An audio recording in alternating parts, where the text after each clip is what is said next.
नमस्कार दोस्तों, निशूस कास्ट में आप लोगों का स्वागत है। नवंबर महीना शुरू हो रहा है, इसका मतलब ठंड का मौसम आना मुनासिब है। अब ठंड के मौसम में एक तकलीफ सभी लोगों को होती है, वो इस मौसम में सब लोगों को सर्दी और खांसी होना ही है। दिल्ली और मुंबई जैसे ट्रैफिक वाले शहरों में पोल्यूशन इतना होता है कि इस मौसम में स्मॉग क्रिएट होता है और उसकी एलर्जी होने की वजह से, धुएं की एलर्जी होने की वजह से काफी लोग सर्दी और खांसी से परेशान हो जाते हैं। डॉक्टर की डिस्पेंसरी में ऐसे सर्दी खांसी से पीड़ित लोगों की भीड़ भरी हुई रहती है। अब कई लोगों को एक सवाल मन में आता है, वो ये कि इस मौसम में क्या दवा दारू करे, कौन सी दवा दारू ले। दवा तो ठीक है, डॉक्टर के पास मिल जाती है, दारू का क्या।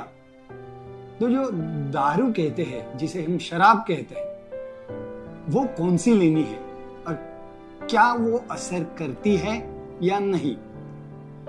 तो दोस्तों, आज का एपिसोड इसी के ऊपर है। जी हाँ, ब्रांडी जो हम सर्दी में लेते हैं, तो वो क्या सही में असर करती है या नहीं, इसका जवाब आपको इस एपिसोड के एंड में जरूर मिलने वाला है। इसलिए एंड तक एपिसोड को देखिए, एक भी उसकी क्लिप मिस मत कीजिए।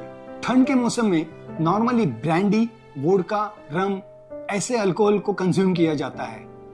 हाँ, लेकिन क्या ये सर्दी खांसी पे असर करती है या नहीं, ये हम जानते हैं आज के एपिसोड में।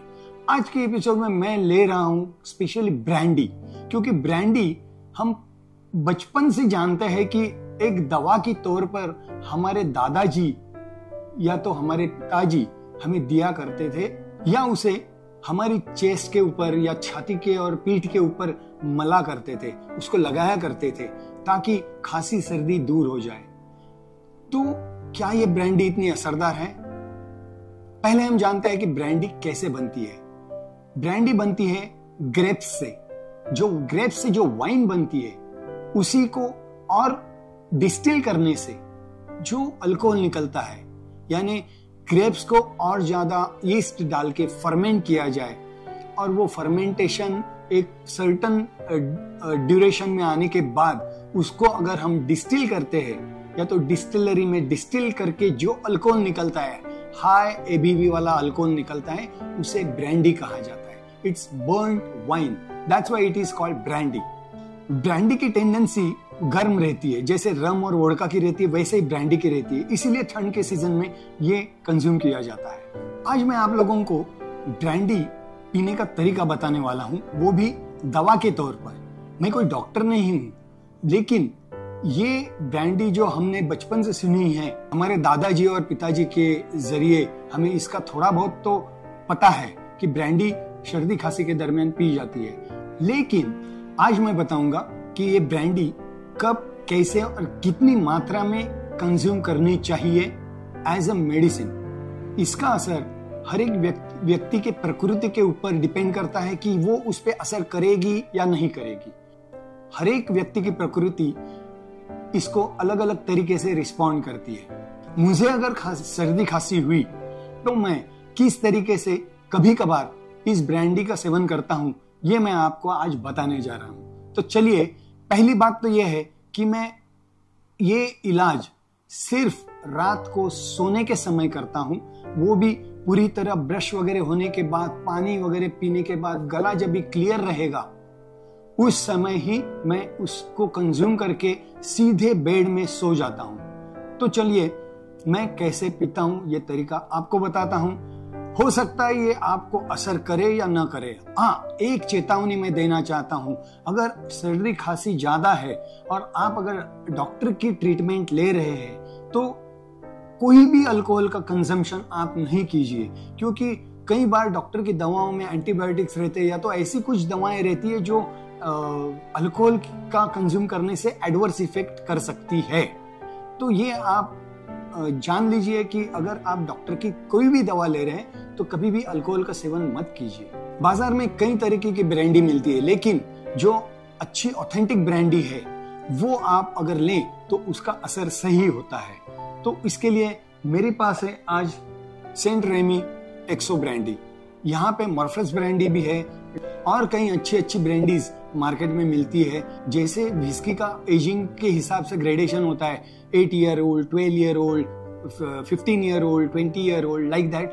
ऐसे ही ब्रांडी में भी VS, VSOP, XO, इस तरीके से इसका ग्रेडेशन होता है। तो आज मेरे पास ब्रांडी है वो XO यानी एक्स्ट्रा ओल्ड है।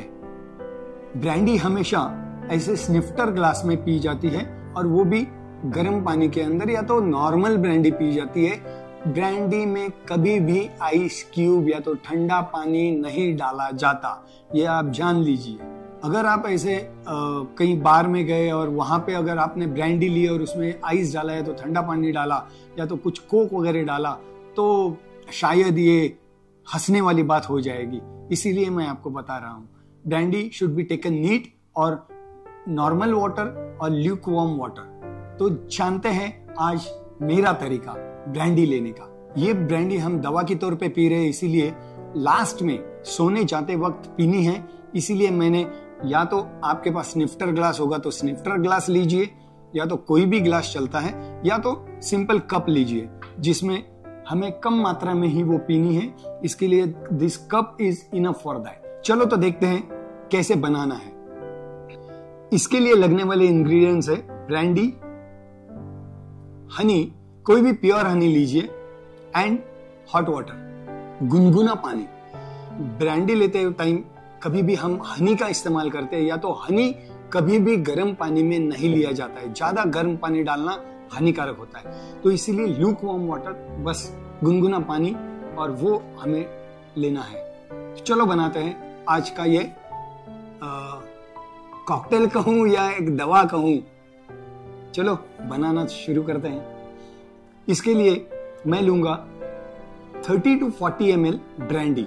अगर मैं 30 ml लेता हूं तो मैं 20 ml हनी लूंगा, और अगर मैं 40 ml लेता हूं तो मैं 30 ml हनी लूंगा।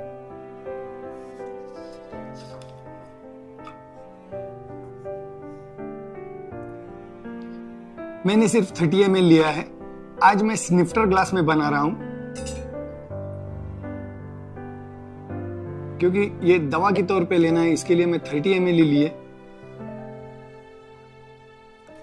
अब 30 ml के लिए 20 ml हनी,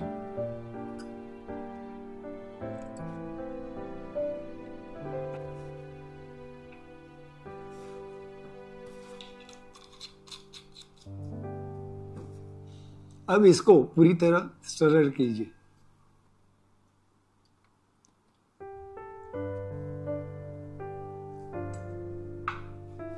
अब मैं ले रहा हूं 60 ml ल्यूकवार्म वाटर।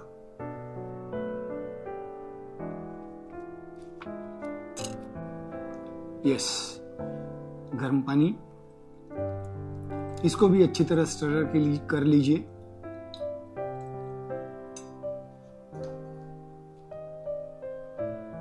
अब ग्लास को इस तरीके से पकड़िए, क्योंकि अपनी बॉडी हीट भी इसे लगनी चाहिए। उसी की वजह से ये लिक्विड जो है अंदर का वो वार्म रहेगा। और इसको इस तरीके से स्वेल कीजिए, अरोमा लीजिए, ताकि आपके जो नाक में सर्दी की वजह से अगर चोकअप है तो वो भी खुलने के लिए हेल्प होती है। ब्रांडी या तो कोई भी अल्कोहल जो है वो इनहेल करने से ये शायद खुल सकता है। चलो अब इसको टेस्ट तो करेंगे, और ये लेने के बाद अपना ग्लास या तो कप बेड के बाजू वाले टेबल पे रखिए और तुरंत चद्दर ओढ़ के सो जाइए। अगर हो सके तो एसी का इस्तेमाल मत कीजिए। जितनी बॉडी वार्म रहेगी उतना बेटर रहेगा। चीयर्स। हनी की अच्छी खुशबू आ रही है, ब्रांडी ऑफ कोर्स, और गर्म पानी की वजह से जो स्टीम आ रही है that clears my knows. Cheers.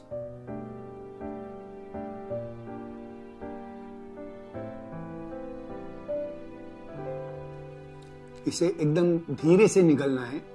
हो सके तो हनी आपके गले पे रुके, इस तरीके से पीजिए कि धीरे से इसे छोड़े और ये जो ड्रिंक है या दवा है ये आपके गले पे अच्छा असर करे।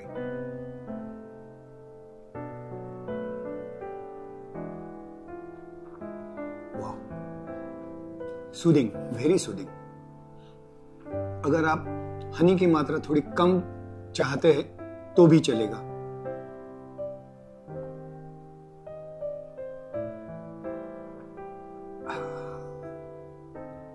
दोस्तों, मैंने जो तरीका बताया ये कोई गारंटेड रेमेडी नहीं है, लेकिन इसका असर अच्छा हो सकता है।